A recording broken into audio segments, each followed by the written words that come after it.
insomma, previsioni sfavorevoli. Faccio eccezione per l'uva, purché il buon Dio ci mandi un po' d'acqua. Bisognerà vendere qualche cavallo. Oh, non ci pensi, signora contessa. Il padrone attende di giorno in giorno i 2 morelli che sono stati acquistati a Londra dal signor cavaliere Ugo Foscolo. Ma sono troppi, Bolchesi, troppi. E chi ha il coraggio di dirlo al signor conte Federico? Proprio ieri sera mi diceva: caro Bolchesi, appena i piemontesi avranno passato il Ticino, tutti in sella, anche voi. E non sarà la solita passeggiatina di mia moglie intorno alle case di Borgovico. Ah, santo cielo. Il raccolto è cattivo, i cavalli non si possono vendere, la cassa è vuota. Come si fa, Bolchesi? Posso parlare liberamente? Io manderei via tutti gli invitati. Abbiamo in casa non meno di 20 persone. Tante? Ieri sera il signor conte Vitagliano mi diceva: qui si parlano tutte le lingue tranne il milanese. Mio figlio perde la testa. Vorrei sapere perché ha fatto venire a Borgovico quelle 2 avventuriere polacche. Oh, la principessa Carolina Jablonowska è moglie di un ambasciatore austriaco.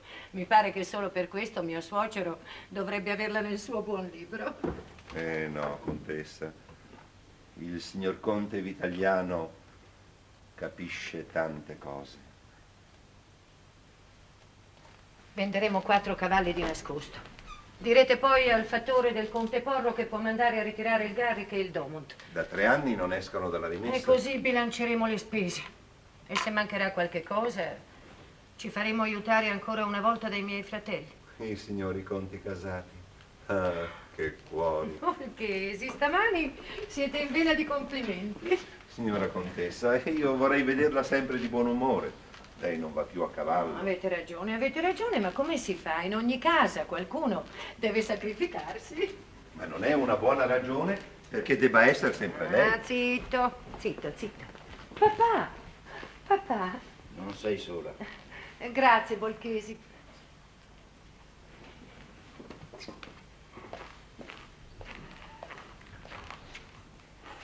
Ma chi sono io?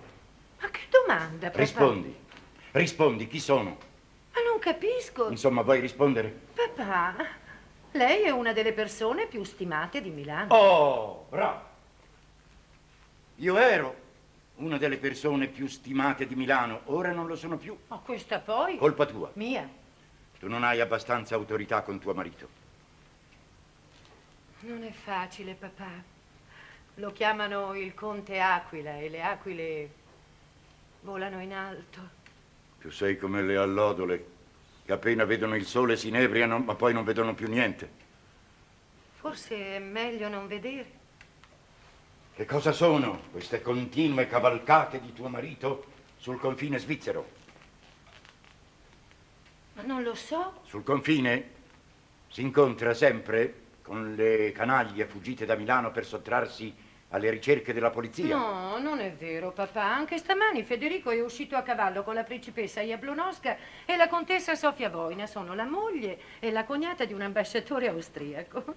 Ma le pare proprio questo il momento più adatto e la comitiva più adatta per fare quello che pensa lei? Quelle sono più pazze di Federico. Dame romantiche, avventurose. Insomma, qui si scherza col fuoco, mia cara. Noi abbiamo in casa il feldmaresciallo Bubna, comandante dell'esercito austriaco in Lombardia. Io sono ciambellano di Sua Maestà l'Imperatore.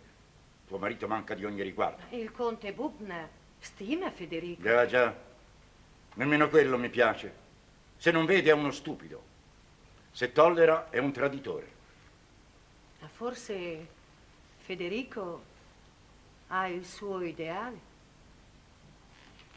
Ideale. Hai detto ideale. Ah, unire gli italiani, non è vero? E dove sono gli italiani? Ci sono, papà. Ma se stanno benissimo con i loro sovrani. Bisogna essere ciechi per non vedere. Papà, non è vero. Allora sei d'accordo con lui? Ah, lo sospettavo. Basta parlare con i tuoi fratelli, teste bislacche, e Federico vi ha propinato il veleno.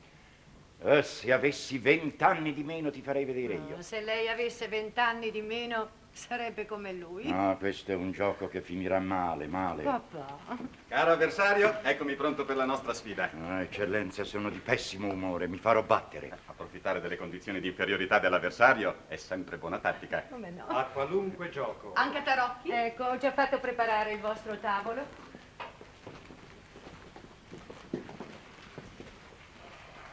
Finalmente. Ah, De Castiglia, ma lei ha torto di non poter soffrire il conte Bubna. È un perfetto gentiluomo. Crede davvero, Marchesa, che non sospetti di Ma nulla? no, è uno scettico, ama gli italiani.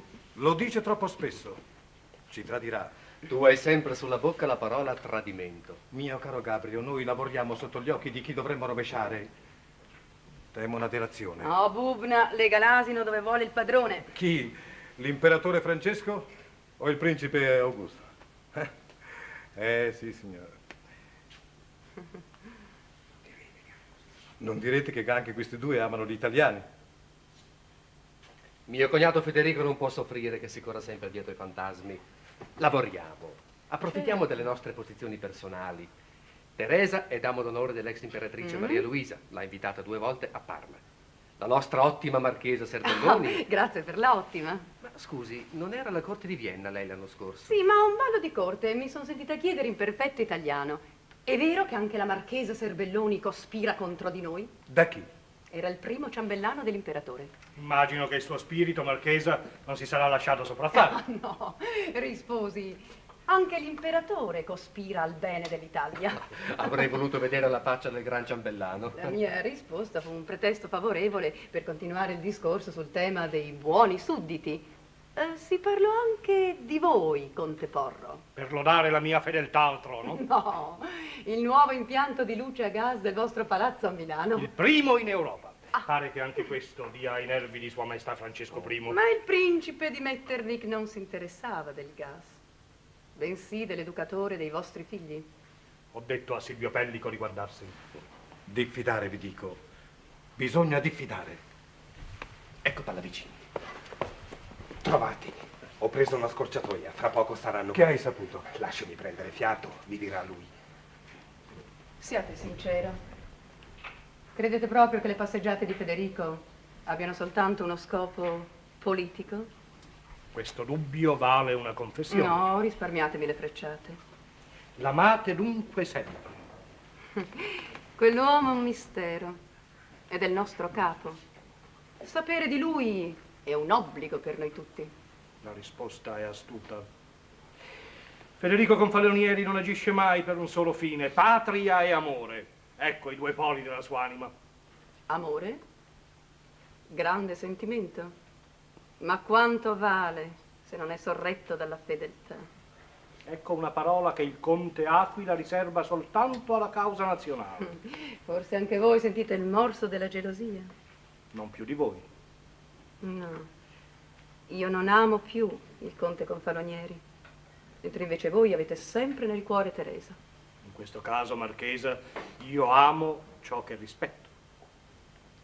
Così non mi volete dire cosa ne pensate della principessa Jablonowska? È una donna troppo celebre perché possa non interessare uno spirito assetato di bellezza e di gloria come il nostro Federico, ed è una donna troppo indipendente per piegarsi al carattere autoritario del nostro capo. Egli insegue un'avventura, come ne ha inseguite tante. Ora parlate come se il mio cuore avesse già guarito le ferite. Nella nostra vita c'è qualcosa di più alto e di più nobile dei nostri amori. È un grande privilegio, Marchesa. Ma non una consolazione per chi ama. Pensate a Teresa. Uniamoci agli amici. Che notizie avete del battello a vapore? Sono sempre in attesa di un viaggio sul Po. Deve essere delizioso, no? Non tanto, Marchesa. Ma è proprio vero che lo prendono a sassate dalle ride. E a colpi di schioppo. Non sono ancora tornati. Non ti preoccupare, Teresa. Vogliamo approfittare per una visita alla tessitura meccanica. I nuovi telai sono appena arrivati da Londra. Viva il progresso meccanico e a morte i retrogradi. Io sono molto curiosa di vedere la scala illuminata a gas. Effetti meravigliosi, Marchesa, anche per gli occhi del conte Strassoldo. Quello preferisce le candele di siero.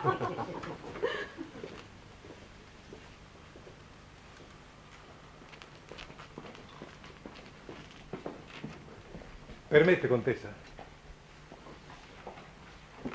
Perdoni. Lei è infelice. Infelice? Perché? Nulla, così pensano gli amici. Da un po' di tempo gli amici si interessano troppo di me. Questa atmosfera di compatimento mi pesa. Mio marito è un carattere d'eccezione. Se non fosse così non sarebbe il nostro capo. È giusto. Ma la sua condotta verso di lei lo danneggia. Anche gli amici cominciano a prestare orecchio alle chiacchiere dei nemici. Noi prepariamo la sollevazione armata, mentre i rappresentanti del potere che dobbiamo rovesciare sono ospiti graditi di colui che ci guida. Non le sembra una posizione falsa? Bisogna decidersi. O di qua, o di là. Mio marito sa quello che vuole. Temo che lei si sbagli. Gli avevo proposto un colpo di sorpresa contro Bubna. Assassinare un amico. Apriremo forse le porte di Milano a Carlo Alberto mentre Bubna gioca a tarocchi con i conti vitaliani in casa sua. E avete osato proporre questo a mio marito. Siamo impegnati nella lotta. Un'incertezza può costarci cara. Suo marito ha delle responsabilità verso di noi. Non si può essere gli amici di chi si vuol rovesciare. Ma in nome di chi lei osa parlare in questo modo? Dei federati. Tutti pensano come me, anche se non osano affrontare il carattere di suo marito. Cosa dice, Dio mio? Noi crediamo in lei. Diventi la mia alleata e spingiamo il movimento. Io sono contro gli eccessi. E mio marito anche. Gli indugi ci perderanno. Preferisco lasciare ad altri il tradimento. Il signor Conte è rientrato in questo momento. Presto, presto, avverta gli amici.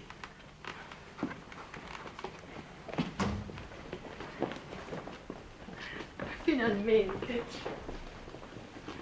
Cara amica, la colpa è proprio di vostro marito. Non è un carattere docile. Che scoperta. Non mi diffamate. Dovevate dire a Teresa che questa mattina la passeggiata sarebbe stata più lunga del solito. Ah, nobile suggerimento. Marchesa, scusate, ma voi dovevate intuire. Lo so che avete una buona opinione del mio intuito, ma non vi fidate. Perdonatemi, amici, vi chiedo di ritirarmi. Anch'io.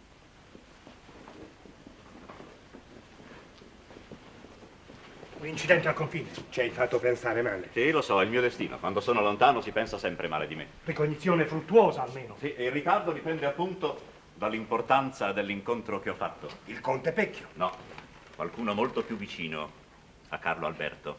Accetta di mettersi a capo del movimento. Sì, ed ha giurato. Ascoltate, una sera è comparso improvvisamente all'Hotel Dufour, dove i nostri amici erano segretamente radunati attorno al marchese Sant'Orre di Santa Rosa. Non ha detto una parola, ha chiesto soltanto di giurare. Il movimento è penetrato nell'esercito. L'aristocrazia piemontese non vuole cedere il suo primato patriottico a noi. Il principe è per l'unità e accetta i colori della nostra bandiera. Allora, tutto è fatto. Tutto? Non corriamo con la fantasia. A Milano siamo pronti. Milano non è tutta l'Italia. In tutta la penisola non vi sono più di 1000 uomini per agire. Contro questi 1000 uomini sta la potenza di un impero, con un monarca che crede nella pena di morte e un cancelliere che ha studiato Machiavelli. Il principe di Metternich. Da un po' di mesi la sorveglianza della polizia si è fatta più intensa. Le nostre lettere vengono aperte dal gabinetto segreto del conte Strassoldo. Le nostre case sono spiate, i nostri pensieri controllati. Questa situazione non può continuare all'infinito. Hai ragione, Porro. Bisogna stringere le fila, intensificare il lavoro. E il conciliatore sarà la nostra voce. Lo sequestreranno. Lo diffonderemo clandestinamente. Ma ci vorrà molto denaro. Se sarà necessario, sacrificheremo anche le nostre sostanze. Meglio disperdere i patrimoni che subire l'onta delle confische.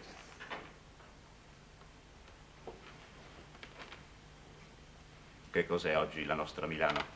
Il Club dei Nobili, balli alla Scala, i ricevimenti ufficiali dell'Arciduca Ranieri e di fronte a ciò la spaventosa miseria di tutti. Federico, tu ci dai l'impazienza d'agire. Il movimento incomincerà da Napoli, poi salirà attraverso la Romagna dove i nostri confratelli sono pronti ad agire. L'Austria dovrà impegnarsi con un esercito. Noi saremo pronti alle spalle coi piemontesi. Carlo Alberto salirà al trono e Milano col popolo in armi gli aprirà le porte. Conte Bubna, lei ha l'aria di essere stato battuto. Decisamente battuto. Vecchio destino dei marescialli d'Austria. Non scherzi sulle cose sacre. Oh, lei è il suddito più fedele dell'impero, però non ha rinunziato al piacere della sua vittoria. A tarocchi. Non vedo la principessa Jablonowska. Oh, verrà. Splendida Amazzone. Dovrebbe farlo sapere a Sua Maestà l'Imperatore che non crede al coraggio delle donne. Confesso che io monto a cavallo solo quando me lo ordinano. Petrone. Non più di lei, questo è vero. Principessa, sia lodata la vostra virtù di ammazzane. È la lode che mi guadagno più facilmente. No, non è la sola. Mia sorella mi ha riempito la testa del vostro salone verde a Napoli. È vero che è così frequentato? 2 uomini veramente interessanti sono passati nel mio salone verde. Lord Byron e il conte Federico Compalonieri. Io non ho fatto ancora nulla che raccomandi la mia fama, principessa. Come potete dire questo se in tutti i circoli esteri si parla di voi? I miei viaggi. Niente altro che i miei viaggi. La vostra missione a Parigi, dopo la caduta di Bonaparte. La vostra opera di uomo politico, anche se lontano dal potere. Il vostro vivido ingegno. La vostra forza dialettica. Non sono meriti questi? Questo è il momento degli italiani, teste calde ma uomini geniali. E l'Europa ha sempre bisogno di commuoversi per qualche causa. Se Sua Maestà mi chiedesse un consiglio direi: non tema quelle teste, le faccia passare dalla sua parte e sarà tanto di guadagnato per l'avvenire dell'impero. Non sarebbe meglio continuare la conversazione in giardino? Conte, ho fatto preparare i suoi sorbetti. I sorbetti di pesca, una specialità italiana. Li adoro. Ah, lo so. Fate di tutto per sfuggirmi. Non dimenticate i suoi occhi. Teresa non vede.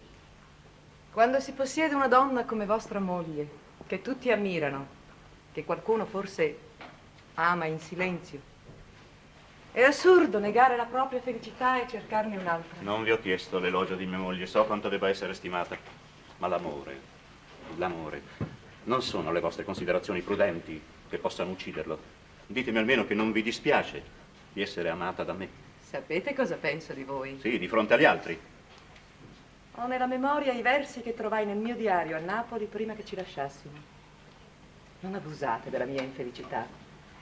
Anche se mio marito non è degno del mio affetto, io lo amo ugualmente. Amo la mia tristezza. Siete vittima del vostro ingegno. Non volete che il cuore comandi. Ecco la verità. Ma non vi sembra assurdo questo vostro continuo desiderio di non voler amare chi amate e di illudervi d'amare chi non è degno di voi? Non chiedete mai a una donna perché segua una via piuttosto che un'altra. Nessuno saprebbe rispondervi, io per prima. Ricordo un pensiero di Goethe.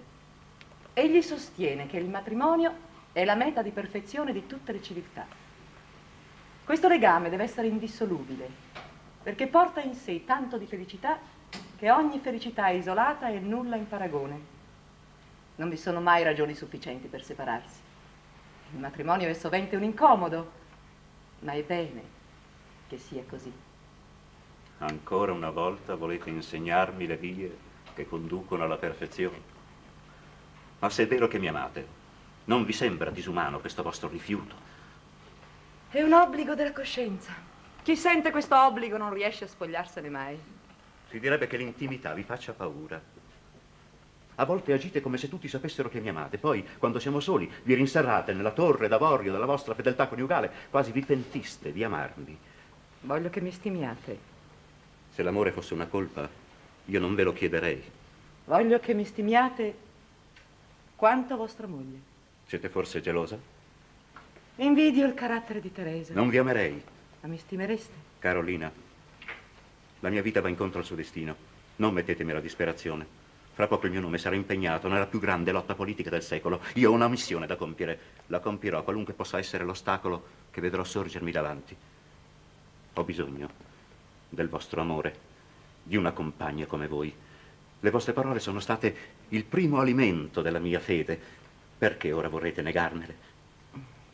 Non sapete nascondere il vostro carattere, conte Federico.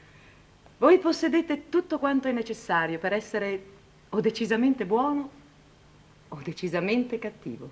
Sì, lo so. Sono ad un bivio. Fate in modo che io non sbagli la scelta. Amo il vostro animo più che la vostra persona. Rinunciate a questa avventura, per la più grande avventura che vi attende. E il mio cuore sarà più vostro. Teresa, restate. Si parlava di un pensiero di Goethe sull'indissolubilità del matrimonio. Questi nostri mariti sono come dei sovrani. Vi costerebbe tanto poco farvi amare. E invece siete egoisti e superficiali. No, il vostro giudizio, Carolina, è un po' duro. I nostri mariti hanno dei doveri che noi mogli molte volte non riusciamo a comprendere. Ci lasciamo dominare dalla nostra natura, vincere dai nostri piccoli interessi femminili. È destino che la regina debba sempre soffrire per sé e per il sovrano. Voi siete la vera regina del cuore di Federico. Ne siete certa, Carolina? Non bisogna dubitare del bene che si possiede, se si vuole goderlo. Ma non bisogna confondere la fede con la credulità. La fede chiede sempre una prova. La fede è un istinto. Avete fede, voi? Tanta fede quanta è necessaria per saperla nascondere e dominare. Questa non è fede, ma orgoglio. Le cose grandi si imparentano. Teresa. Non ha detto nulla che meriti rimprovero. Volete accettare questo dono, Carolina? È una sonata del maestro Cherubini, il compositore più applaudito in questi giorni dai parigini. L'ho provata sull'arpa, è deliziosa. Tenetela per la vostra raccolta di manoscritti celebri. Si intona coi colori del vostro salone di Napoli. L'accetto e vi ringrazio. Questa musica mi parlerà sempre di voi. Il fattore vorrebbe parlarti. In questo momento? Sì, è urgente. Raggiungo gli amici. Quando ti piace di interrompere le mie conversazioni, tu ricorri sempre al Bolchesi. È di là che aspetta. L'hai fatto venire tu, naturalmente. Ah, Federico, non essere ingiusto. Sì, lo so, non sai dirmi altro. Questa atmosfera di continuo sospetto che tu alimenti intorno a me mi è più greve, più insopportabile dei sospetti della polizia. Le mie lettere devono subire 2 controlli, quello del conte Strasoldo e il tuo. Federico, non essere cattivo. Non sai darmi una prova di fiducia, mai. Ma quale prova di fiducia maggiore d'aver trattenuto fino adesso il fattore perché ti sapevo qui con lei? Lo faccio entrare. La signora contessa mi No. ha già detto. Pochi momenti fa ero in giardino, a un passo dal cancello, quando ho visto arrivare 2 di quei ceffi. Polizia?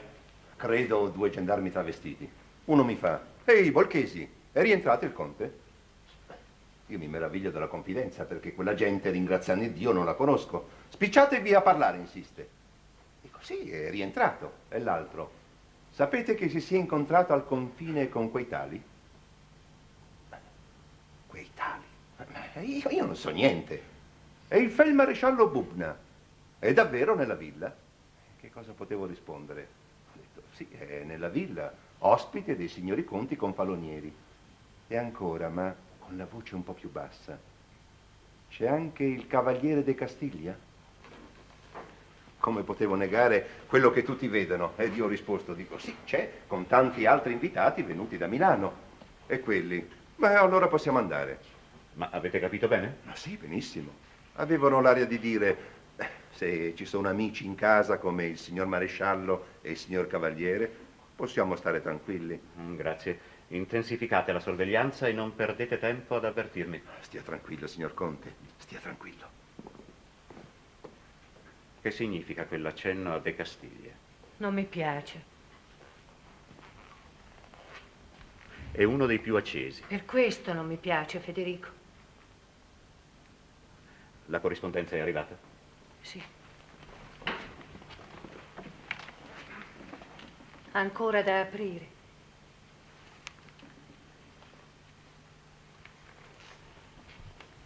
Anche i giornali? Sì, ho segnato alcuni articoli che dovresti vedere subito. No, Teresa, rimani pure. Ho piacere di trovarvi insieme. Ognuno deve assumere le proprie responsabilità. Papà, non mi spaventi con quell'aria solenne. Tuo marito dovrebbe spaventarsi e tu dovresti abbandonare quell'eccesso di bontà che comincia a diventare una colpa. Non parli così, papà. Lo sai che cosa mi ha detto poco fa il maresciallo Bubna? Io non posso parlare con suo figlio, ma lei può ben dirgli che si guardi dai rapporti con Carlo Alberto. Bubna è un amico sincero ed è sempre in casa nostra per farci del bene. Papà, noi non possiamo capirci. Siamo sudditi austriaci perché non abbiamo avuto la forza di ribellarci all'acuta condanna pronunciata a Parigi dalla Santa Alleanza contro di noi. Ma vi è qualche cosa che sta al di sopra del dispotismo dei governi ed è la legge di natura. Non sente lei lo stato d'umiliazione in cui si trovano gli italiani? E soltanto gli italiani in tutta l'Europa.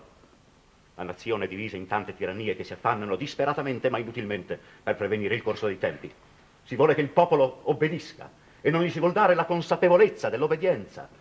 La legge di natura che tu invochi è una stoltezza di fronte al diritto divino.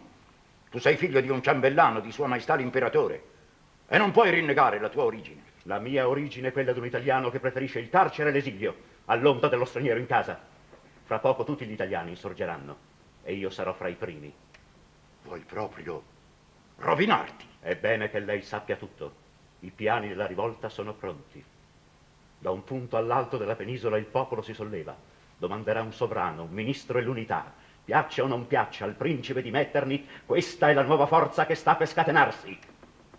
È un piano criminoso. È la mia ferma volontà. Vada, potrebbe portarti al patibolo. Non lo temo.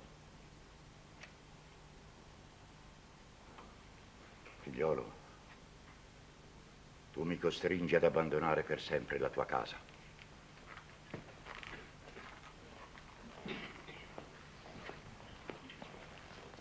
Papà. Federico, mio Federico, la tua anima è così grande che io mi sento quasi indegna di essere tua moglie. Sono con te, pronta a dividere con te qualsiasi sorte. Credo nella nobiltà del tuo animo. Anche nel mio amore devi credere, Federico. E gli uomini come te hanno bisogno di tanto amore. Di tanto amore. Nessuna donna al mondo potrebbe amarvi più di Teresa. Se apprezzate la bellezza morale di un'anima come apprezzate la forza e l'orgoglio, la vittoria è a un passo da voi. Prendetela dunque. Principessa. Su.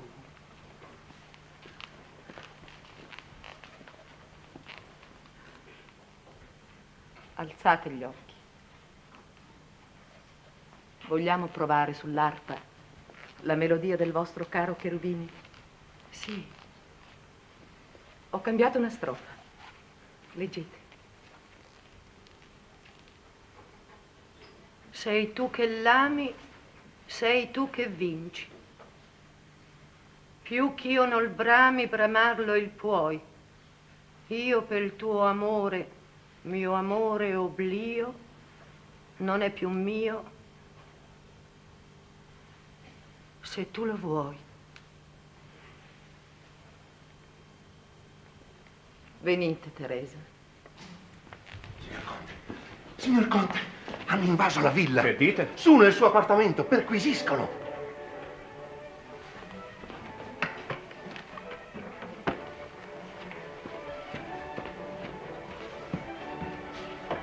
Andate a tener loro compagnia e quando avranno finito, fateli passare dalla cantina.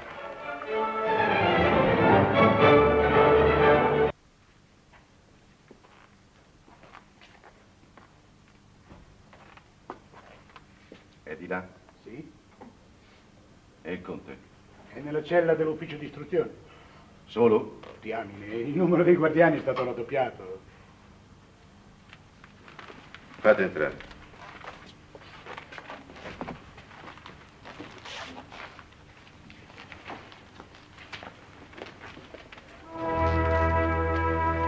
Potrò vederlo? Sì. Sia ringraziato Dio. Non è stato facile, contessa. So che il conte Strassoldo odia mio marito. No, non si tratta di odio, ma di legge. La più crudele delle leggi lascia sempre posto all'umanità. Bisogna che il giudice sia umano. E il giudice umano ha ottenuto dai poteri superiori che si facesse un'eccezione. Grazie. Il conte Federico Confalonieri deve rispondere di reati gravissimi. Sua Maestà l'Imperatore segue personalmente le fasi del processo. Non era facile, l'assicuro. Dio, lei è ancora in piedi. S'accomodi, contessa.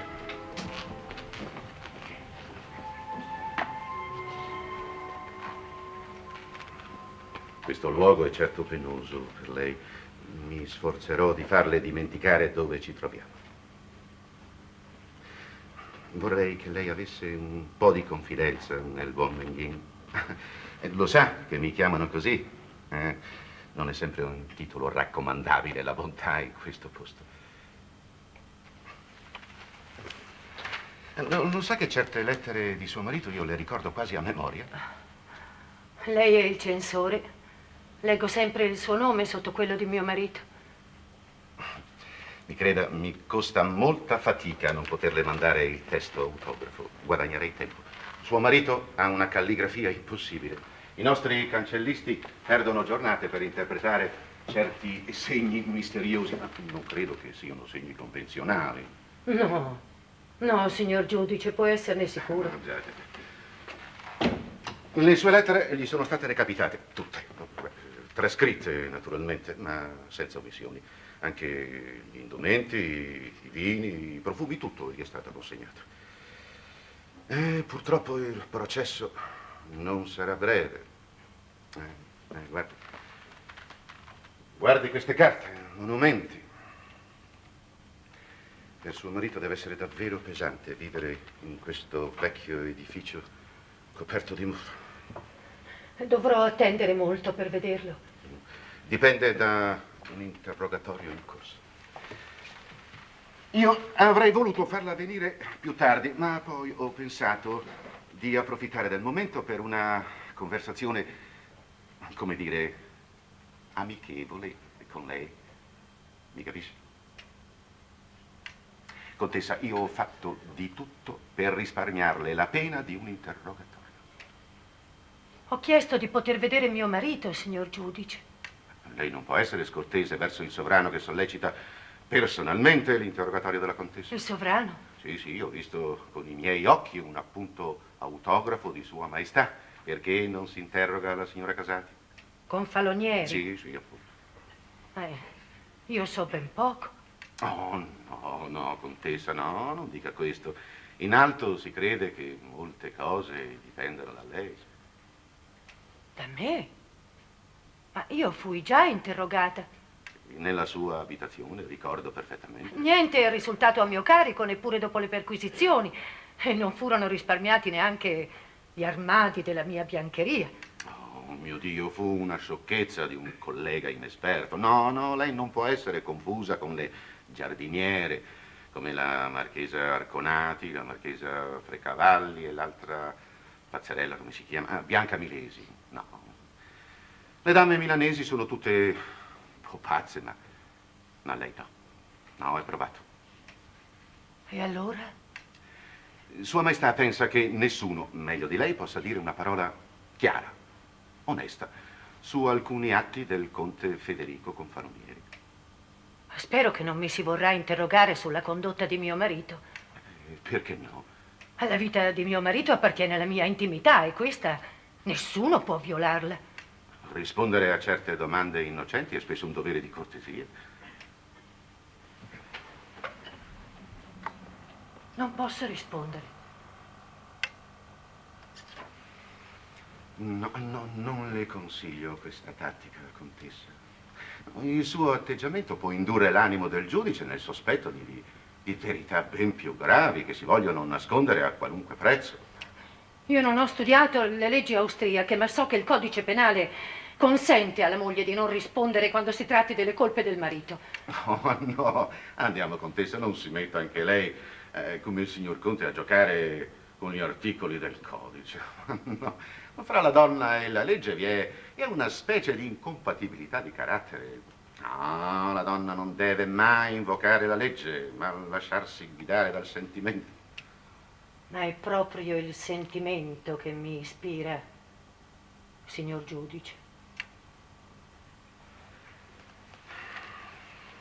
Contessa, io vorrei che lei mi considerasse un'amica, un vero amico. No, non si creda troppo abbandonata. Persino la nostra amata imperatrice si interessa di lei.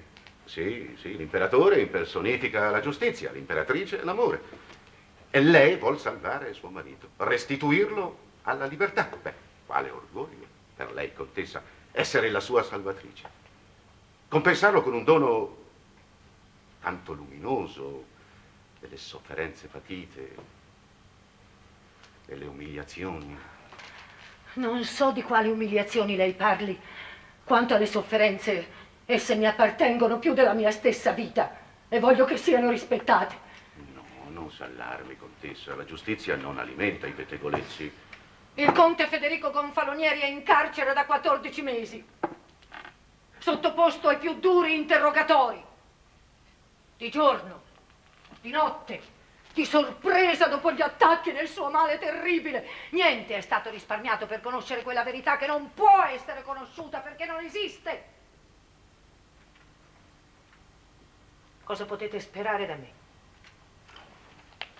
Nulla. Nulla di quello che lei pensa.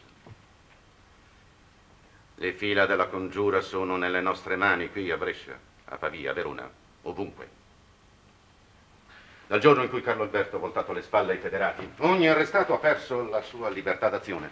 Sì, legittima difesa, contessa. Guardi queste carte, che non sono che una piccola parte dei documenti sequestrati. Interi scaffali, intere camere. Ce ne sarebbe da mandare al giudizio statario 1/3 degli italiani. No, contessa, non s'allarmi. Lei può contare sulla nostra stima e sul cuore caritatevole di chi sta sopra di noi. Pensi, io avrei potuto interrogarla alla presenza di 4 giudici seduti là e di un cancelliere pronto a scrivere tutte le parole involontariamente incaute. E invece ho voluto essere solo. Ho il proposito di non trascrivere neppure la più innocente delle sue dichiarazioni. E il buon Denghìn non è mai stato così buono come oggi con lei. Vuol guadagnarsi la sua confidenza. Non tutti i giudici di Sua Maestà si rassomigliano. C'è anche chi sa comprendere, tacere, servire.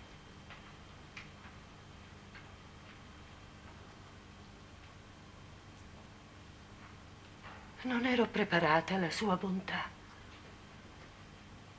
Mi voglia perdonare. Perdonare lei, no? Sono un uomo e so che la sofferenza, quando è sincera, si irrigidisce nel suo pudore. Vorrei non esistere.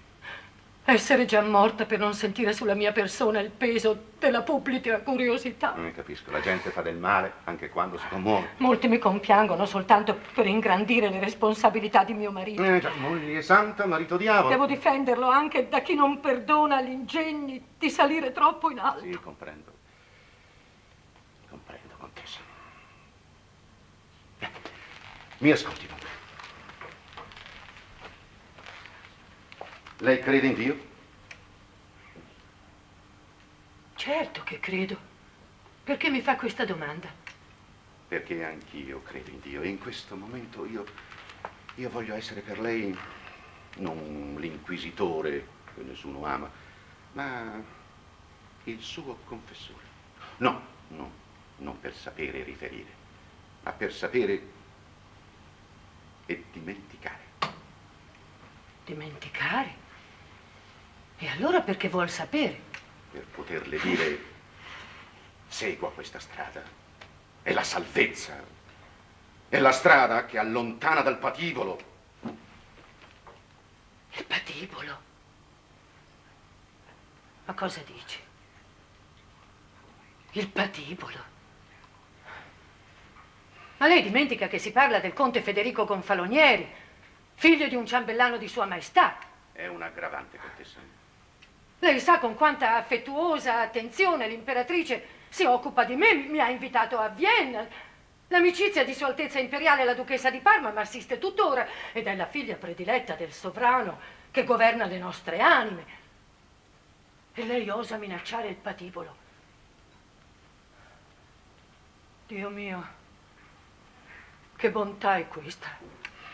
Le amicizie troppo elevate furono spesso la rovina degli uomini. Cosa vuol Che dire? l'imperatore diffida di tutti i suoi parenti. Ma il reato maggiore di suo marito è chiaro come il sole. Da anni preparava la rivoluzione. Si conosce persino lo schema del governo provvisorio che avrebbe dovuto essere creato a Milano dopo la nostra cacciata. A Borgovico, nel loro bel palazzo di città, in casa del conte Porro, nel ridotto della Scala, persino tra le quinte del Teatro Re e nel camerino della celebre Marchionni, si è fatta congiura contro i poteri dello Stato. Scuole, raccolte di fondi per la propaganda, giornali clandestini, quel conciliatore che si continua a leggere anche adesso che non esce più, e ancora acquisti di armi, di cavalli, di munizioni per un'armata lombarda. L'armata che avrebbe dovuto aprire le porte a Carlo Alberto, ai federati piemontesi, e suo marito a capo di tutto.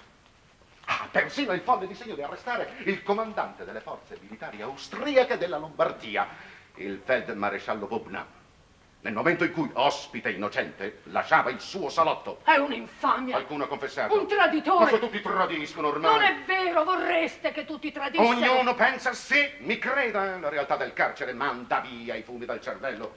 Soltanto suo marito continua ad essere testardo. Prima ha taciuto fino a farci disperare, ora parla, ma solo per confonderci. Il gioco è pericoloso, troppo pericoloso.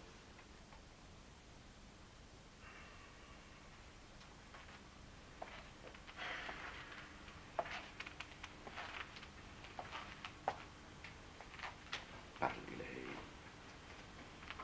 Lei ha un animo cristiano e Dio le comanda di parlare.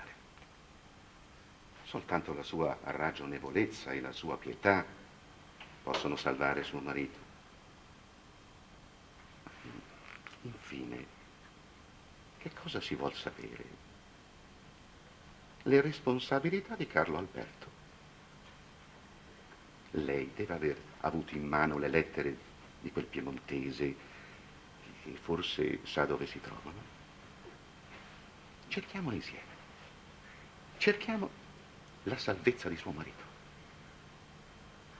Questa è la sua bontà, signor giudice.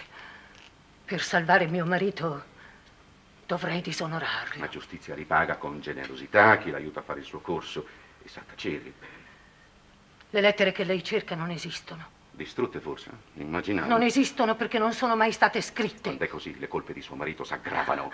Mio marito ha una sola colpa, quella di essere un cittadino degno del suo tempo. Mio marito non ha mai nascosto i suoi sentimenti, ma delle congiure no, non è responsabile. Se affermassi il contrario direi una menzogna di fronte a Dio. Il destino del conte Federico Confalonieri è definitivamente segnato. Soltanto lei ha il mezzo di riscattarlo. Rifiuto. Bene. Bene, contessa. Bene. Mi sono ingannato. Mi perdoni. Forse lei riposa sulle sue auguste amicizie. Devo dichiararmi vinto. Se fossi lei però non mi fiderei. No. Il trono è spesso assai lontano da chi si illude di poterlo avvicinare, passando sopra di noi, poveri impiegati dello Stato, che facciamo il nostro dovere in silenzio e dobbiamo assumerci le parti ingrate. Peccato. Un vero peccato.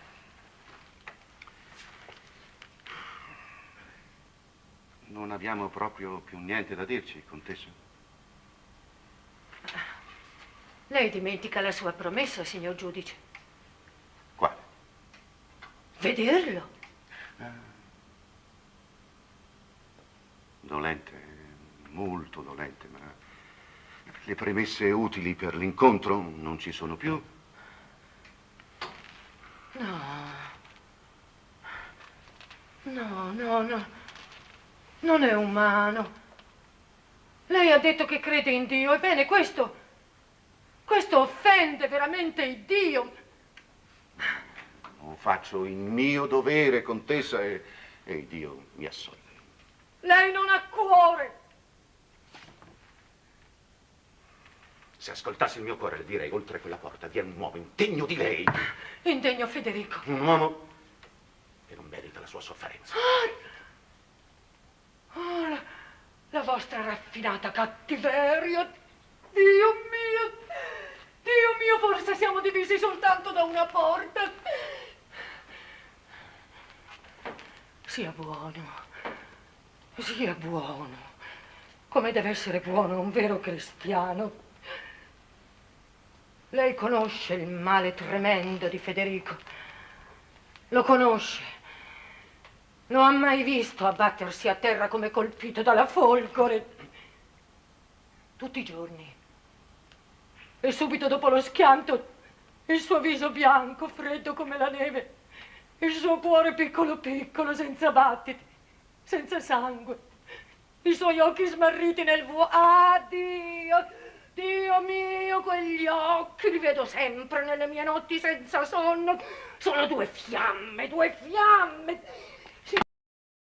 Nessuna creatura al mondo ha sofferto più di quell'uomo altero che ha bisogno delle cure di un bambino. No, via, me lo lasci vedere, non può.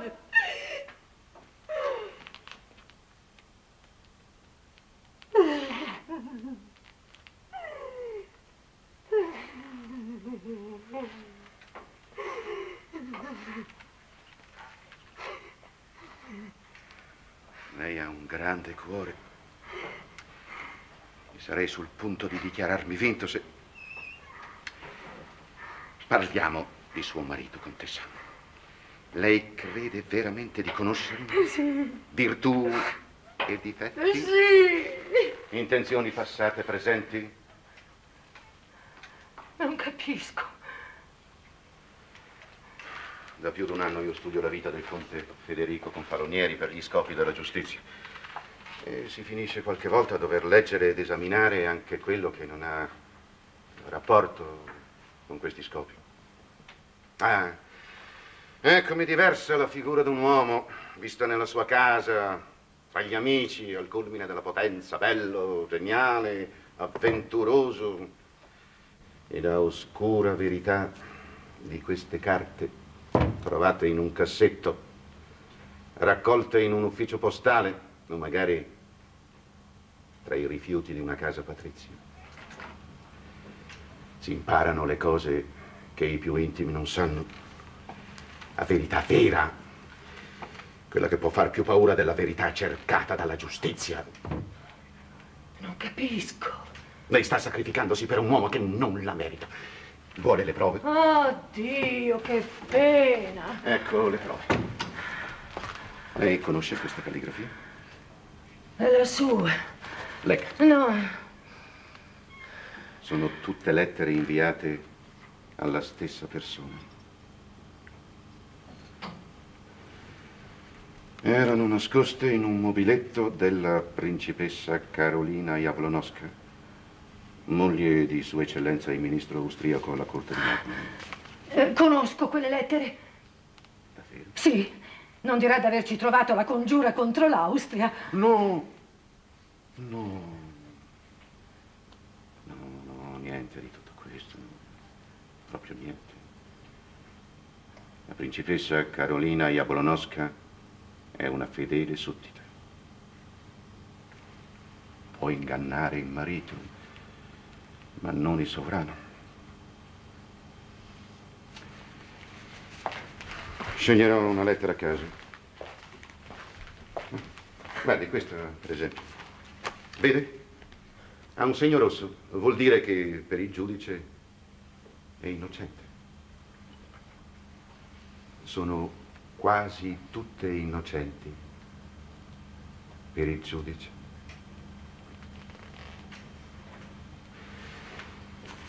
Le faccio una proposta. Vogliamo bruciarle? Non so cosa contengano. Il mio animo è sereno. Ma via! dia libero sfogo al suo sentimento. Lei ha la tempesta nel cuore, ma se tutti sanno, tutti conoscono le sue sofferenze coniugali.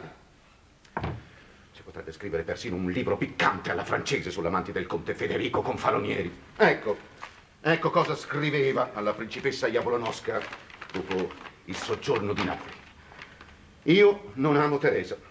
Non passeranno 2 mesi che avrò spezzato la mia catena. No, Amo voi, soltanto voi, per Carolina. pietà, no. Essere compresi, ecco la sola gioia della vita. E voi mi comprendete. Il destino vuole che io agisca. Per essere vittorioso ho bisogno di un cuore come il vostro. No. Datemelo, non me lo negate per tutto l'amore che ho letto No, nei vostri occhi.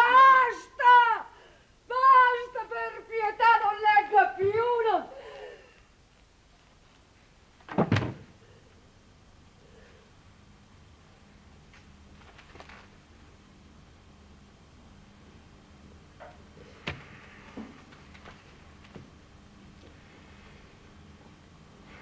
Contessa,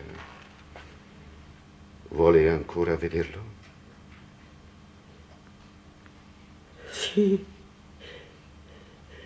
Dopo parlerò.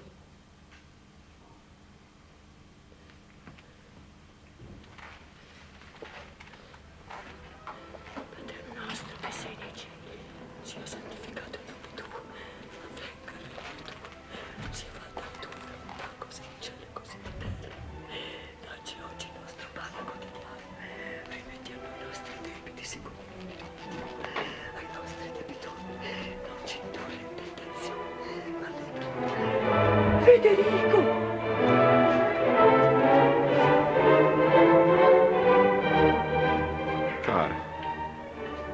Cara. Dire nulla. Non dire nulla. Dolore. Felicità. Dio mio, come sono vicini. Ti amo.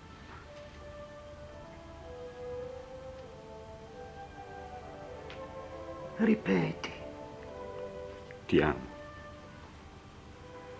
Mi ami. Mi ami. Mio sposo. Sei venuta a portarmi il tuo perdono. Oh, chi parla di perdono? Si perdona la felicità.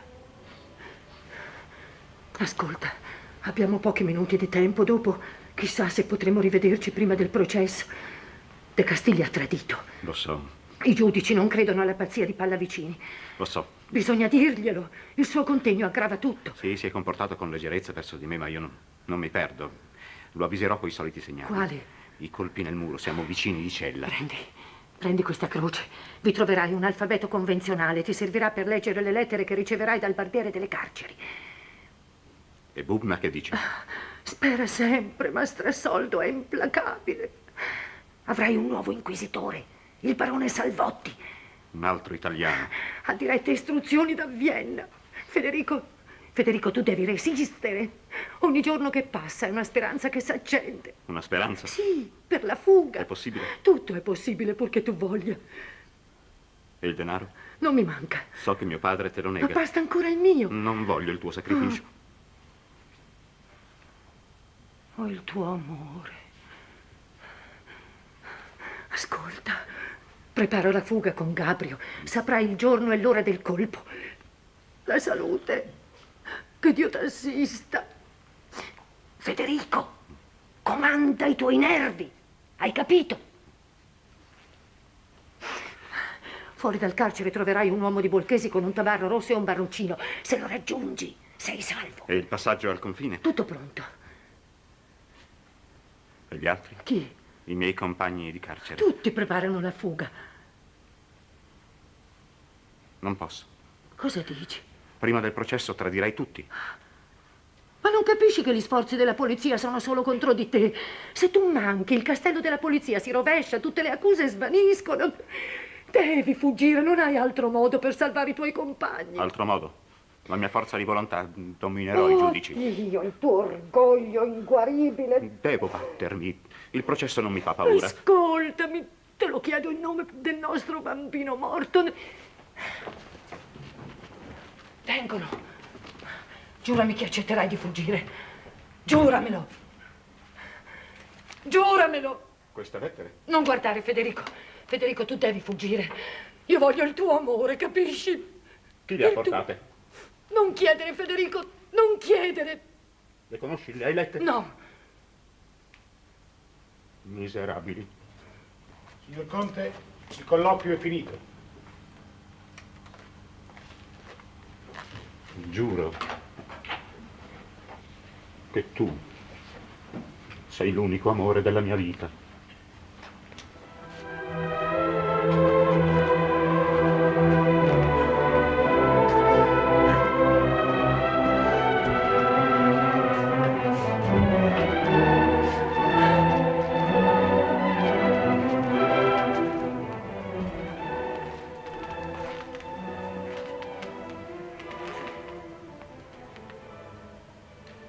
Vogliamo riprendere, contessa?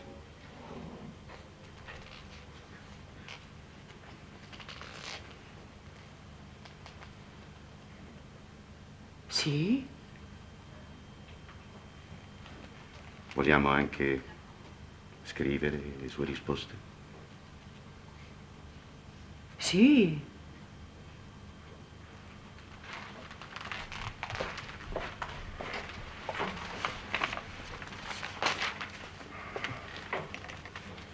Dunque, le lettere di Carlo Alberto? Sono una ignobile invenzione delle vostre spie. Mio marito è innocente. Scriva, signor Conte. Scriva.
Valeva la pena questo viaggio avventuroso alla mia età, da Milano a Vienna, per subire una simile accoglienza. Un vecchio ciambellano.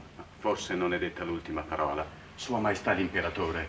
Caro Conte, solo noi italiani conosciamo il vero carattere dell'imperatore. Mi sono gettato ai suoi piedi. Di me non si può dire nulla. Io sono sempre stato un suddito fedele. Ringrazio il cielo che non c'era Teresa. Dalle stesse labbra dell'imperatore abbiamo conosciuto la sentenza di morte. Che dice, Conte Vitaliano? La verità. E speravamo clemenza. Giustiziato senza indugio in una piazza di Milano. L'imperatore si è alzato, ci ha guardati con freddo disprezzo, poi ha detto: vostro figlio è colpevole di sedizione, ha tradito il sovrano, voleva abbattere i poteri della nostra corona nei territori del Lombardo-Veneto, si era unito alla peggiore feccia d'Italia, ne era diventato il capo. Un nobile che tradisce deve spiare più degli altri. Così. Gli italiani hanno bisogno di un esempio che non si possa dimenticare troppo presto. E l'esempio sarà dato. Ma troppo crudele per non nascondere il proposito segreto di un atto di clemenza. Clemenza. L'ultima augusta parola è stata questa. Consiglio i parenti del condannato ad affrettarsi a Milano, perché l'esecuzione della sentenza non sarà ritardata. Sì, sì, bisogna partire subito. Non c'è tempo da perdere. E Teresa? Non sa nulla, confida ancora nell'udienza. Ma può darsi che senza di voi il sovrano l'accolga e l'ascolti. L'intervento del cardinale di Milano può essere decisivo. La corte ci è nemica. Ma bisogna aver fede in Teresa. Ha commosso molti cuori. Anche lei è sospettata. No, l'amore di una donna può commuovere persino folle e le porte del cielo aprirsi per lei. Lei confida in un miracolo. La speranza dei disperati. Le ore, i minuti sono preziosi, bisogna partire subito e tenere la strada per tutta la notte. Lei è ancora troppo stanco. Lasci che portiamo soltanto io e Teresa. No, no, qui io non voglio rimanere un attimo di più, tutto mi opprime. Un ciambellano di Sua Maestà l'Imperatore e il figliolo sul patibolo e il nome bestemmiato da tutti. Ma dovrebbe pure la vita, la fede di un padre riscattare la vita del proprio figlio. Sarebbe cristiano. Qui regna il principe di Metternich. E non è forse cristiano? A modo suo, conte, a modo suo. Sapete che cosa si dice a Vienna? Che quando un cristiano entra per la porta di questo palazzo si imparenta col diavolo. Il signor conte Sarau ha certamente una buona notizia. Sua Maestà l'Imperatore mi incarica di significare che la moglie di un condannato a morte non può essere ammessa alla sua presenza.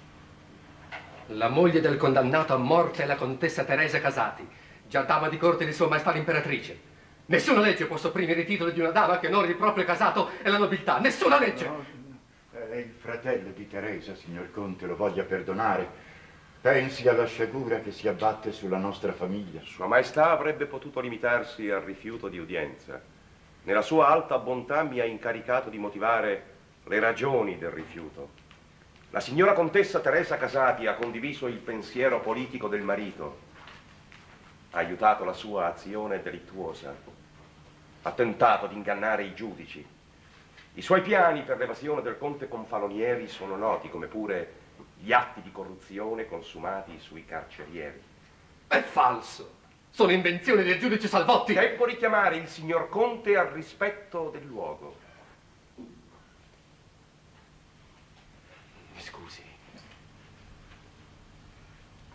Mi scusi, signor Conte. La sentenza contro Federico Confalonieri uccide non una, ma 2 persone. Mia sorella morirà. La giustizia è un potere che si esercita al di fuori di ogni responsabilità del sovrano. Il signor conte Sarau forse ignora che Sua Maestà l'Imperatrice incoraggia la contessa Confalonieri alla sua azione. La volontà di Francesco I è al di sopra di tutto. È la stessa volontà di Dio. Povera Teresa, poveri noi. Dovremmo essere sudditi. Siamo invece trattati peggio che stranieri. Credo che la loro presenza a Vienna non abbia più una giustificazione. Signor Conte, la nostra decisione è già presa. Dica a Sua Maestà l'Imperatore che vi è un conte Confalonieri che rimane fedele al trono anche sotto il peso dell'ingiustizia. Il mio compito è finito. Ringrazio Dio che mi ha dato la forza per dominarmi. L'avrei preso a schiaffi. Caro Bubna, lei è il solo amico che ci è rimasto. Sono vecchio, ho ben poco da temere. Oh, non so che cosa darei per sciogliere quel cuore di gelo. Grazie. Grazie, ma io ora vado. Teresa verrà qui tra poco e non ho la forza di vederla.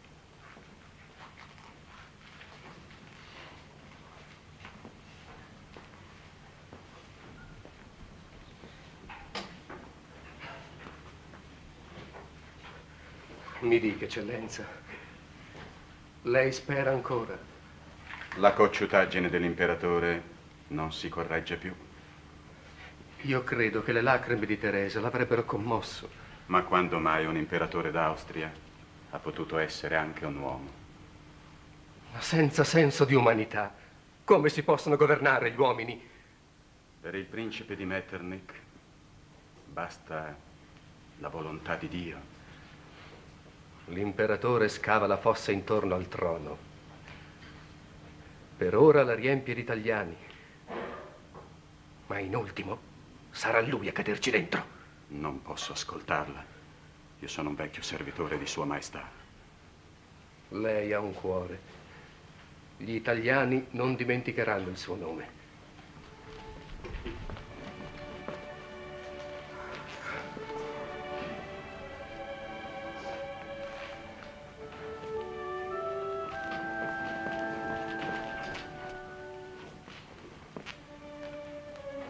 Mia cara contessa, qui non hanno fretta. Bisogna saper attendere. Si chiede una visita, ma prima di vederla accordata, bisogna sopportare. Sopportare. Le anticamere sono abbastanza ampie. I divani e le poltrone sono abbastanza soffici. Giornate intere bisogna perdere. No. No. Non è questo che lei vuol dirmi. Dov'è mio suocero? È tornato all'albergo, era stanco. Perché non dite che avete già parlato con l'imperatore? Hanno parlato. Il conte Bubna non era con noi. La verità, per pietà, la verità. Lei è troppo onesto per nascondermi la verità. L'imperatore rifiuta la grazia. Ma come può parlare di grazia se ancora non si è parlato di condanna? Qui dentro io leggo su tutte le pareti la sentenza di morte di mio marito. Vogliono dare l'esempio. Lo chiamano il conte Aquila per derisione e ingrandiscono le sue colpe solo per poter dire agli italiani neanche le aquile. Ci fanno paura. Ho chiesto udienza all'imperatrice. L'imperatrice è buona, è moglie infelice. Mi saprà comprendere. Lei è sicura di essere ricevuta? Sono qui per questo. Devo comunicare alla signora contessa Teresa Casati Confalonieri che l'udienza invocata non potrà essere concessa. Sua Maestà l'Imperatrice partecipa con cuore commosso ai dolori della signora contessa, ma niente può fare, essendo essa tenuta per prima al più grande ossequio verso la volontà del sovrano. Signor Conte, Sua Maestà l'Imperatrice si è degnata di scrivermi di suo pugno. Il mio vecchio titolo di dama di corte non è mai stato cancellato perché nessuna colpa pesa sul mio capo. Sono qui per essere ricevuta dalla sovrana. Signora contessa, la sua presenza nei palazzi imperiali non è gradita. Perché? La mia presenza suscita forse dei rimorsi? Sua Maestà l'Imperatrice non la riceverà. Aggiungo che per una dama di corte è semplicemente inaudito pensare di essere ricevuta dalla sovrana in quello stato. Quale stato? Se non è che questione di abito, signor Conte, ho portato con me quello che indossai il giorno delle mie nozze. È l'unico ricordo della mia felicità coniugale. Mi metterò quello. E l'imperatrice deve accordarmi quell'udienza che ho chiesto, invocando i nomi più cari al suo cuore. Non mi mandi via, signor Conte, non mi mandi via. Sua Maestà ha saputo che la contessa Casati Confalonieri si trovava a palazzo. Vuole vederla subito. Sua Maestà l'Imperatrice.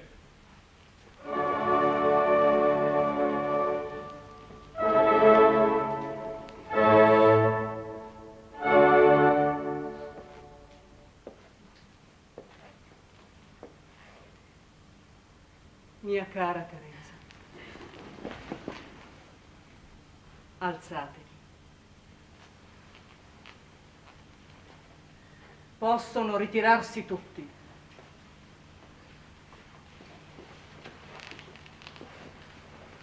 Grazie. Maestà, grazie. Il sole è tornato sulle mie speranze. Teresa, sorella mia, posso chiamarvi così? Maestà. Ho vegliato tutta la notte per voi. Ho pianto per voi.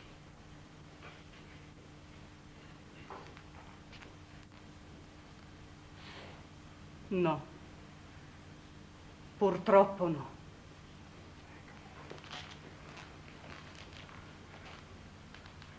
Dio mio. Sono una povera creatura come voi, Teresa. Il trono è fatto di tanti gradini, ma soltanto l'ultimo conta. Lassù un uomo è talmente in alto che non può essere raggiunto nemmeno dalla sua legittima consorte. Ha negato la grazia. Sì. Senza appello. Sì. Ma in nome di quale mostruoso principio? La giustizia. Ma le colpe di mio marito non sono state provate. Vi sono le confessioni degli altri. La morte. Maestà, perché la morte sia un atto di giustizia sovrana, bisogna che chi ne firma il decreto conosca la verità chiara, come la luce del sole. Chiara, sono ormai 2 anni che il conte Federico Confalonieri è sottoposto a continui interrogatori. La verità, quando è verità vera, scoppia come il baleno di un fulmine. Basta un giorno, un'ora, basta un minuto, una parola. E dove è scritta quella parola che giustifichi la sentenza a morte di mio marito? Sua Maestà conosce tutti gli atti del processo. Maestà, non bastano le velenose relazioni del giudice Salvotti per giustificare una sentenza che dovrà essere giudicata dalla storia. L'imperatore sa questo. Conoscevo il vostro cuore, ora conosco il vostro intelletto.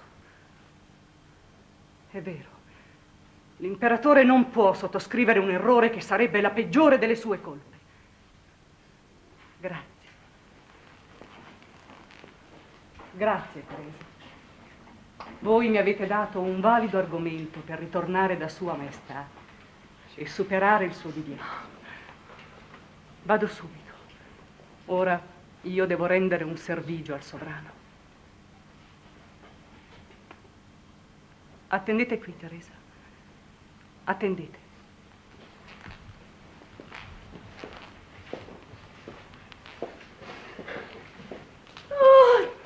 Ho trovato finalmente un cuore. La grazia. Non ancora, ma il Signore m'ha ispirata. Se l'imperatore firma la sentenza, assume di fronte a Dio la responsabilità di un errore giudiziario. È così. Ecco quello che l'imperatrice sta dicendo in questo momento all'imperatore. L'imperatore è un formalista. Forse lei ha trovato il mezzo per piegarlo. Anche il principe di Metternich dovrebbe lodarti. Sono decisa a tutto. Oh, lei salverà suo marito. Devo salvarlo.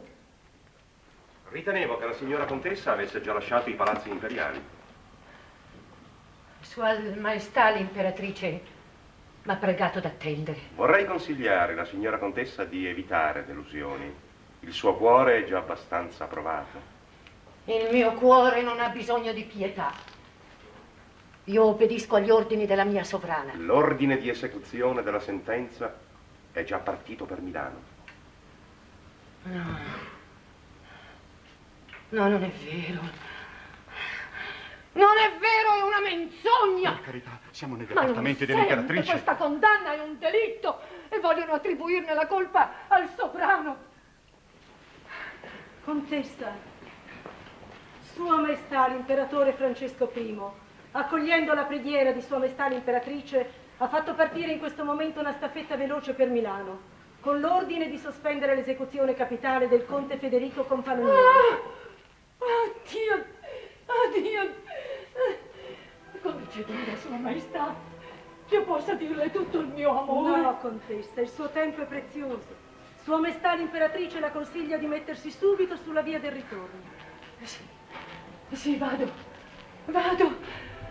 Rivederlo.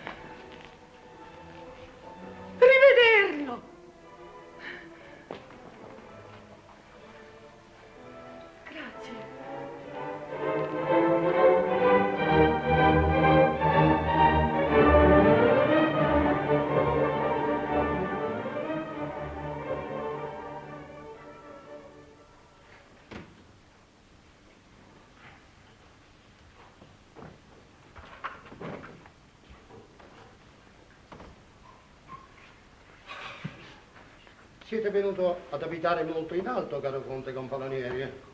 Al terzo piano, monsignore. Non dipendeva da me risparmiarvi la fatica delle scale. Già, qui siamo ospiti della nostra lodata polizia. Però, dopo un certo buon gusto, non siete nel mio parere? Dopo il soggiorno nelle carceri giudiziarie di Milano, non mi aspettavo davvero questo premio. Siamo nel cuore di Vienna. So che amate questa nostra cara città. Molte dame dell'aristocrazia ricordano ancora la vostra ultima visita. Vi domandano spesso, in perfetto italiano, come sta il conte Aquila. Malgrado tutto, godete ancora molte simpatie. Temo che il mio carattere non si raccomandi più alla società viennese. Ma lasciamo le cose mondane. Sedete, caro conte. Non capita tutti i giorni che il cancelliere del più potente impero del mondo si rechi a visitare un ex condannato a morte. La storia ci guarda dalle fessure di queste pareti. Siamone degni. Si è parlato tanto di voi in questi mesi, eppure, lo credereste, non sono neanche riuscito a sfogliare le carte del vostro processo, ma che il giudice Salvotti ha scritto troppo, una ventina di volumi di 1000 pagine. Persino Sua Maestà, che da buon austriaco ha una vera debolezza per la prosa dei suoi funzionari, si è smarrito davanti a tante carte sporche. E così vostra moglie ha avuto buon gioco. Devo riconoscere che la dolce contessa Casati ha saputo essere molto abile quando ha fatto nascere nell'animo del sovrano il dubbio sul vizio di forma. I morti illegali turbano sempre i sovrani che vorrebbero far sparire i sudditi incomodi senza firmare la sentenza di morte. So di dovere la vita a mia moglie. È una creatura superiore.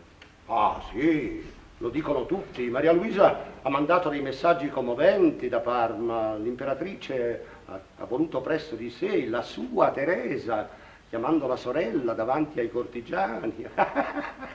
No, non parliamo poi del feldmaresciallo Budna, comandava le truppe imperiali sedendo nel salotto di vostra moglie, nel covo della cospirazione, e recitava i versi della Francesca da Vivi. Cuore romantico. Strani paradossi. Non vi pare di sentire una forza oscura che ci ha spinto ad incontrarci? Per sapere, un bisogno di sapere l'uno dell'altro, al di fuori delle somiglianze degli estensori che di solito tradiscono il pensiero anche quando rispettano le parole. Sapere. Monsignore, cos'altro volete sapere della mia vita dopo 2 anni di interrogatori? E 2 anni non sono bastati a chiarire la vostra condotta.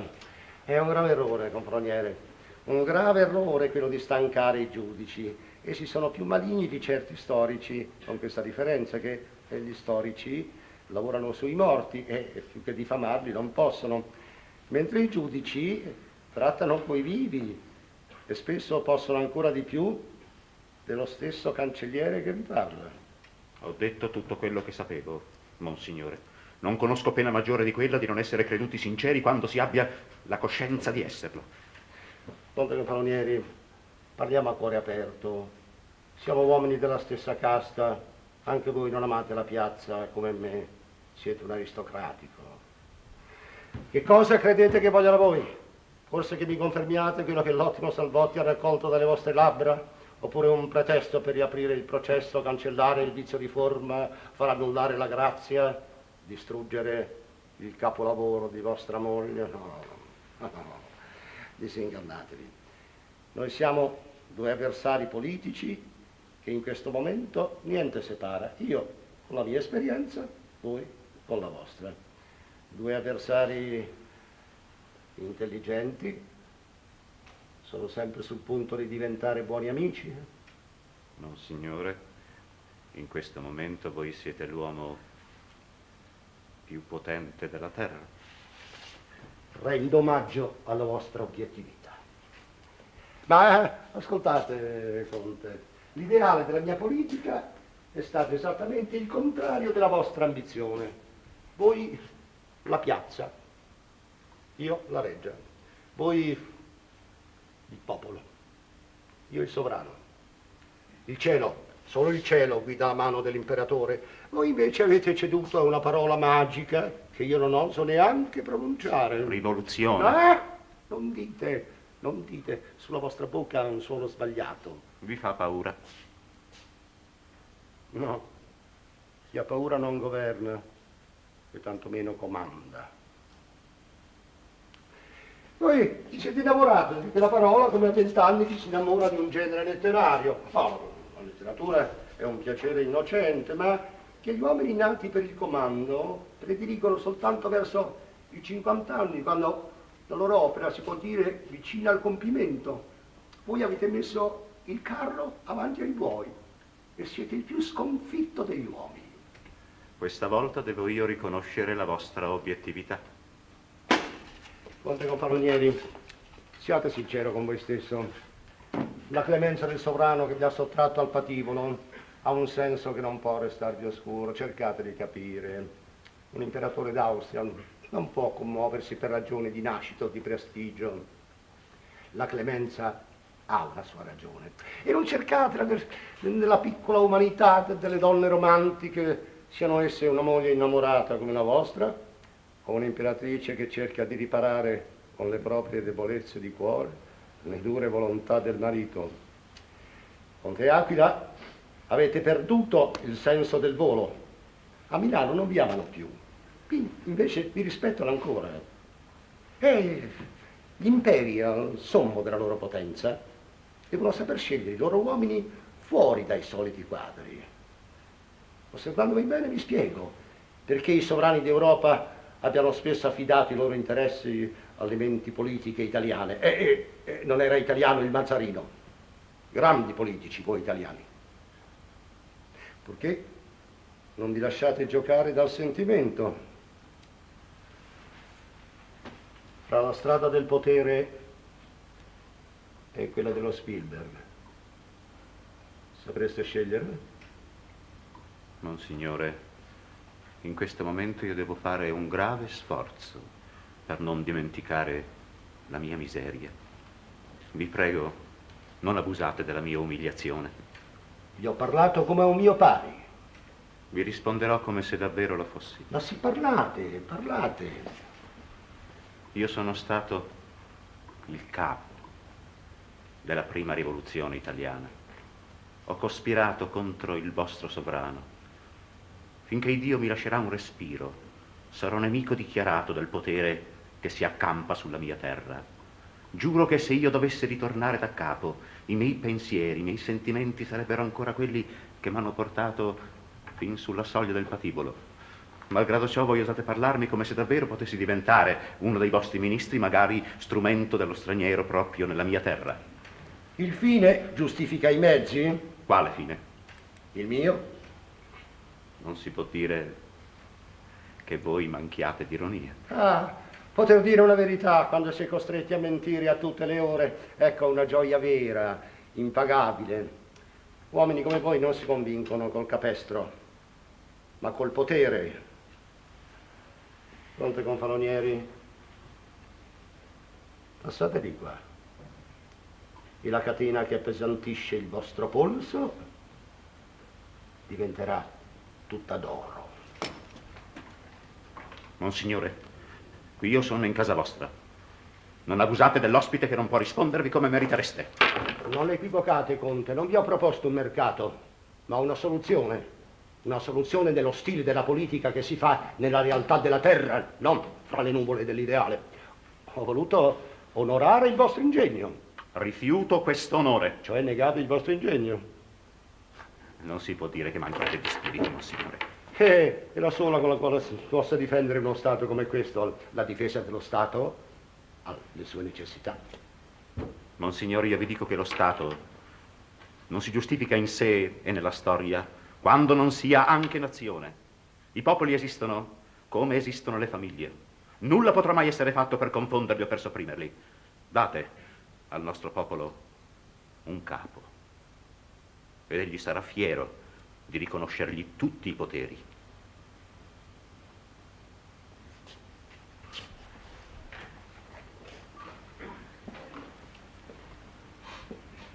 È dunque vero che il vostro sogno era diventare il tiranno degli italiani? Un capo del mio popolo. E per un disegno tanto ambizioso vi siete rivolto a Carlo Alberto? Vi prego di esimermi dal giudicare la sua condotta. Carlo Alberto vi ha traditi, ora nelle nostre mani. Vi sfuggirà. Ah, è un debole. Monsignore, sono i popoli che fanno i sovrani. E i loro ministri. Ma avevo promesso all'imperatore di riuscire a convincervi. Il piacere di darvi la piena libertà avrebbe coinciso con l'inizio di una carriera politica che avrebbe meravigliato l'Europa. E dopo l'uragano napoleonico, l'uomo politico che dovrà comandare non potrà farlo se non avrà avuto dei contatti con la piazza, ma contatti passeggeri, non da restarne preso per sempre come voi. Forse sono nato troppo presto, Monsignore. Sì, per essere il capo degli italiani, sì. Siete nato troppo presto. Ma vi sono dei compiti che bisogna vedere al di là della propria vita. Ah, i compiti dei precursori. Ah, voi non ne avete la stoffa, anche se siete costretto a subirne il destino. Avete ragione. Il mio ideale era agire e comandare, ma comandare al mio popolo per dargli il senso della civiltà che ha perduto, per sollevarlo dalla miseria materiale e morale in cui è piombato per l'incuria dei governi. Questi sono i veri meriti che onorano il nome di un capo.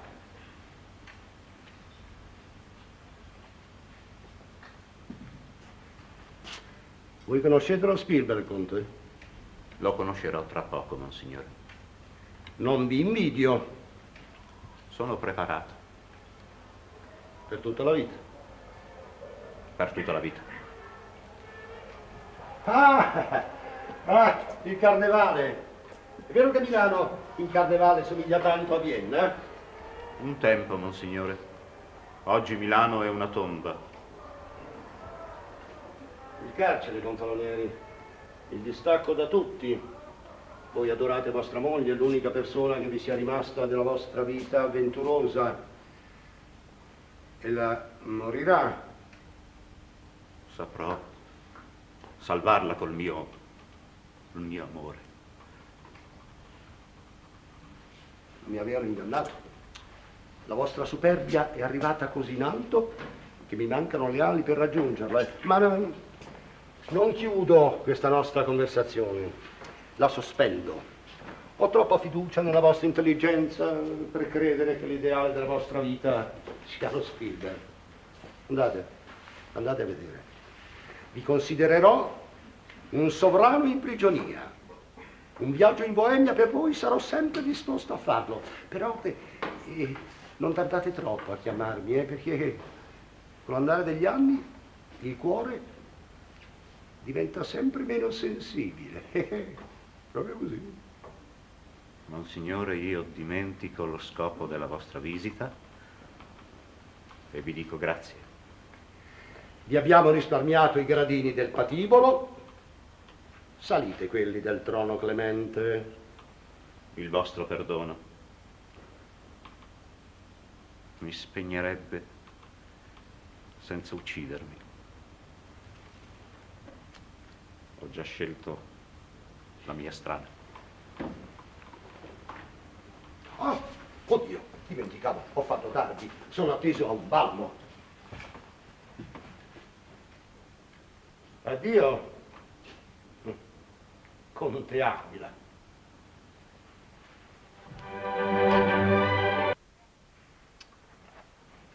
Sì, tutto pronto. Se fa prestati. Manca il tempo. E mancano i danè. I danè, povera signora contessa. Si è mangiata quasi tutto il patrimonio. I danè. E con un bel risultato. Il signor Conte non lo vedremo più a Borgovico. Del disemi sul fatto. Zitto! E sa, hanno aumentato la sorveglianza. Lo so. E se figura lui, se sorvegliano la moglie sarà difficile che dagano la libertà al marito. Tu non capisci niente. Quanti sacchi? 586. 586. I facce nuove, che c'è brit del solito. La padrona non deve sapere niente. Ma si figuri. 110 sacchi meno dell'anno scorso. Male, male. 5 anni. Beh, col fieno non bisogna perdere tempo, presto incominceranno le piogge. Per i 3 cavalli della scuderia ce n'è davanti. Presto dovremo vendere anche quelli. Come? Anche il cavallo del padrone? Che dite? Quello deve essere sempre in ordine, come se il padrone dovesse ritornare da un momento all'altro. La signora contessa ha detto, appena entrerà qui, deve trovare subito il suo morello per la solita cavalcata. Povera padrona. Chissà se quello di Vienna andasse in cielo. Sì, in cielo che va la brava gente, era il mesciur fatto. Quei brutti ceffi. Ma entrano mai nel parco? No, sono sempre di dietro alle siepi. Quando vado per tagliarle me li trovo quasi a faccia. Diavolo, sei forti.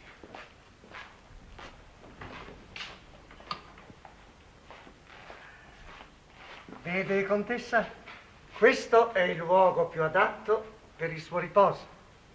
Lei qui sorveglia senza faticarsi. Grazie, dottore. Sorvegliare. Non mi rimane altro ormai. Domandi a Bolchesi, qui non viene più nessuno. Sanno che la signora contessa è ammalata e ciascuno si fa riguardo. Anche mio suocero si fa riguardo. Bisogna perdonare. Sì, perdono a tutti. Quando penso alle tumultuose giornate del passato, a tutti i nostri ospiti, mi pare che tutti siano morti. Borgovico era la nostra piccola Versailles, ricordi? Ah, sì, contessa, sì. E io mi ostino a vivere, anche se nessuno si accorge più della mia esistenza. E se qualcuno se ne accorge, è solo per rendere più grave le responsabilità di Federico. Dopo 5 anni allo Spielberg, il numero dei suoi nemici è aumentato. Ma anche la sua grandezza. Per il popolo sono grandi soltanto gli uomini che vincono subito. Federico invece sarà vittorioso chissà fra quanti anni. Ora lo bestemmiano. Oh, non creda. La nobiltà milanese gli ha voltato le spalle. Le persecuzioni, i processi, il carcere, gli esili hanno fatto il vuoto, il deserto nella nostra città, ma gli animi bruciano, creda. Bisogna sperare. Sperare.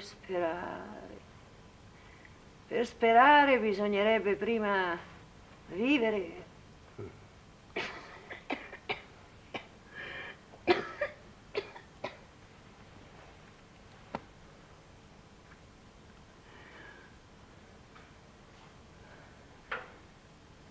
Dottore, stanotte ho avuto il presentimento della morte. Non dica queste cose. È un momento di debolezza. No, di forza. La morte non mi fa paura, creda, dottore. Forse proprio perché non mi fa paura riesco ancora a vivere, a trattenerla. Ma sento che non resisterò molto. E vorrei che Gabriel si facesse vivo da Vienna. Suo fratello arriverà qui all'improvviso, vedrà. Conosce la strada di Vienna meglio dei postiglioni. L'avrà fatta 20 volte in un anno, avanti, indietro, a corse pazze. Ora invece ritarda. È assente da 40 giorni. E non è un buon segno questo. Guardi, contessa, io sono ottimista. Tanto ottimista.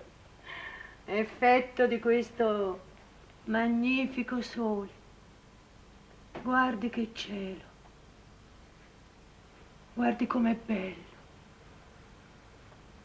Oh, Dio mio, basterebbe così poco per essere felici. Una vera speranza. Il nostro buon amico Bupna è morto. A me non rimane che un mezzo. Quale? La fuga.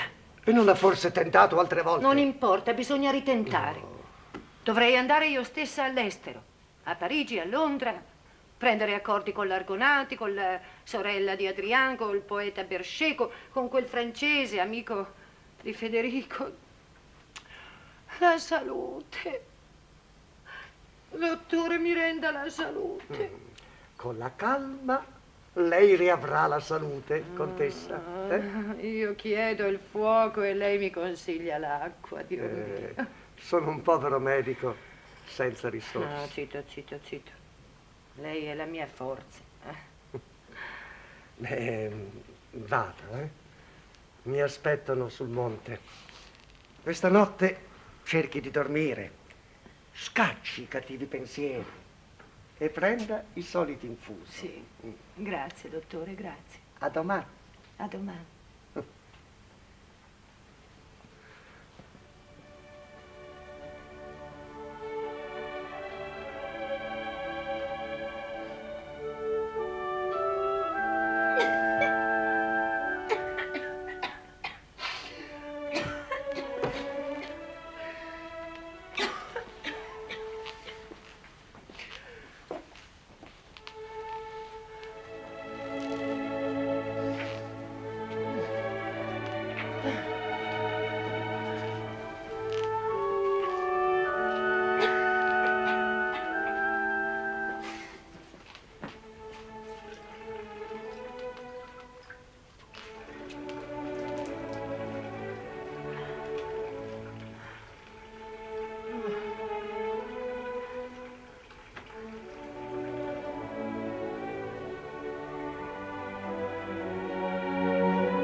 Venga avanti, Volchesi. Scusi, contessa.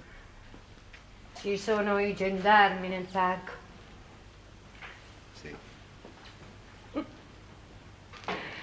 Sorvegliata, sempre sorvegliata. Non basta che mi sorvegli la morte.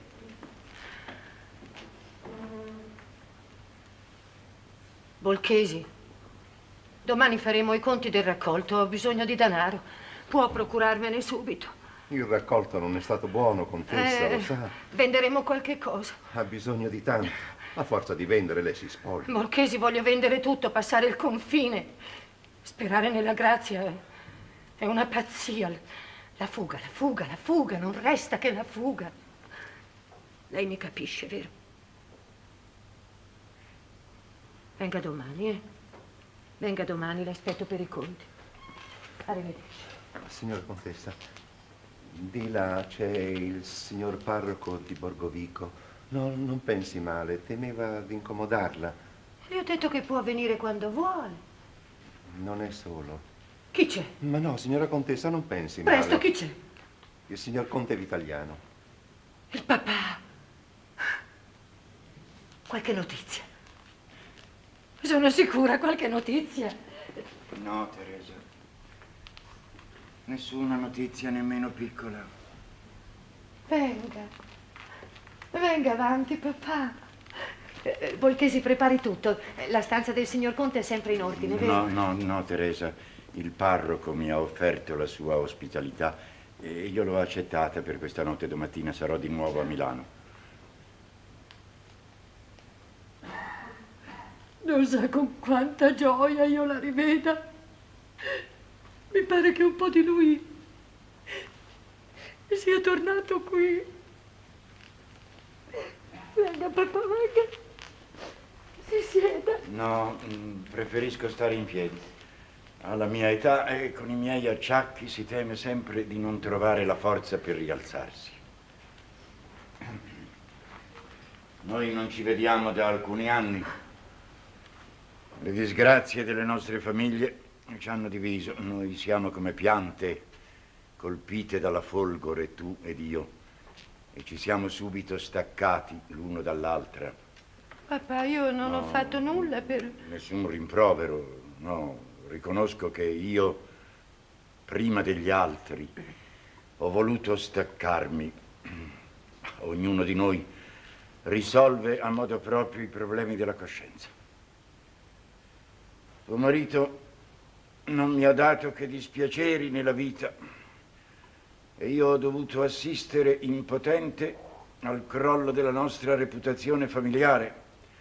Ogni mia protesta è stata vana. Papà, gli uomini sono cattivi. Bisogna sopportare con rassegnazione. Rassegnazione è una parola che i confalonieri non conoscono. Dovremmo renderci tutti migliori per essere più degni di lui. Lo ami tanto, ancora. Non ho che lui al mondo. Teresa,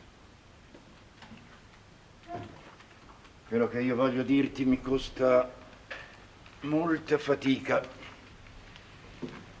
ma tanto mi pesa sulla coscienza che nel silenzio non troverei pace. È la stessa ragione di questa visita che certamente non aspettavi.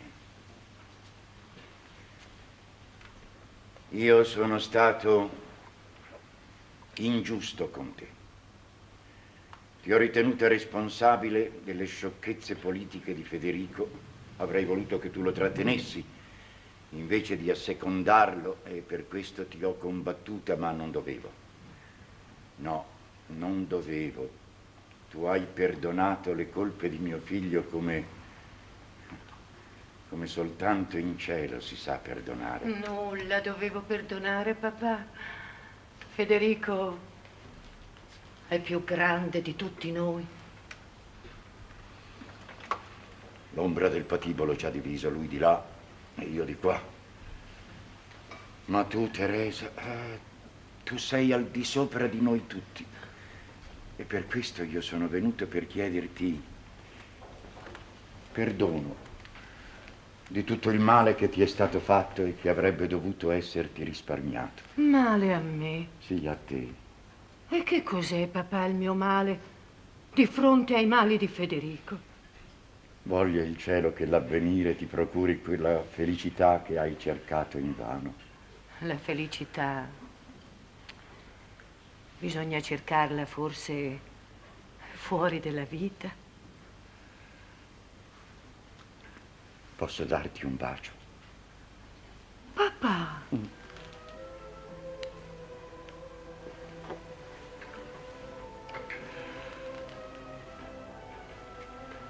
Addio, Teresa. Grazie, papà.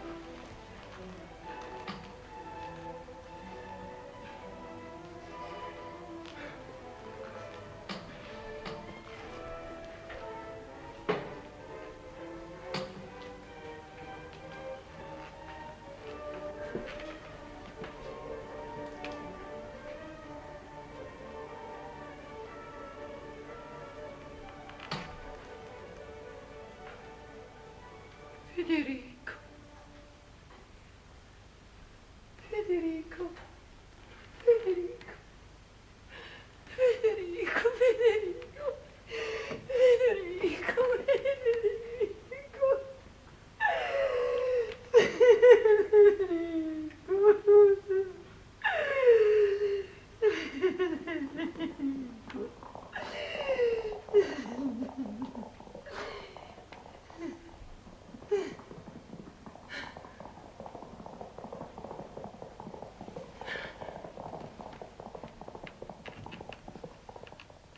Federico! Federico!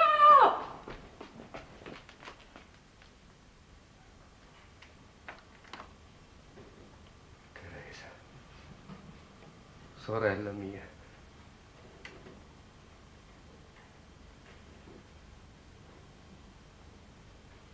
La grazia. Nulla. Sperare.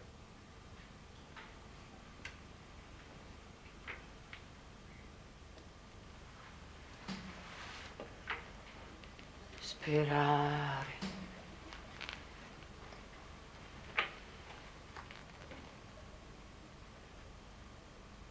Morire. Teresa.